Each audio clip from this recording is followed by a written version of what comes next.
स्वामीनारायण हरे, स्वामीनारायण हरे। वचनामृत श्री गडडा अंत्य प्रकरण का 20वां।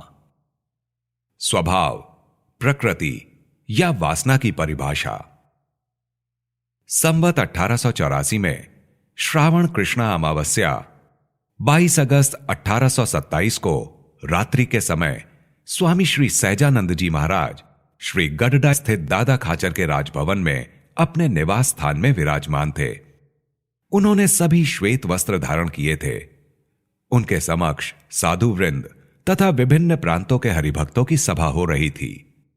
तब दीनानाथ भट्ट ने पूछा कि हे महाराज, काल तो भगवान की शक्ति है तथा कर्म जीव द्वारा जो किए जाते हैं वह हैं, परंतु स्वभाव वस्तुतः क्या है?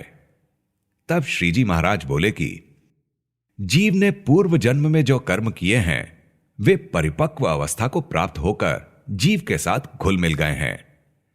जैसे लोहे में अग्नि का प्रवेश हो जाता है, वैसे ही परिपक्व बने हुए जीव के साथ घुल मिल गए जो कर्म हैं उन्हीं को स्वभाव कहते हैं तथा उन्हीं को वासना तथा प्रकृति कहते हैं।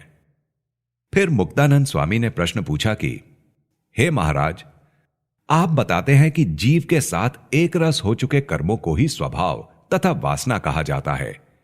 अब कृपया यह बताइए कि ऐसी वासना को मिटाने का कौन सा उपाय है?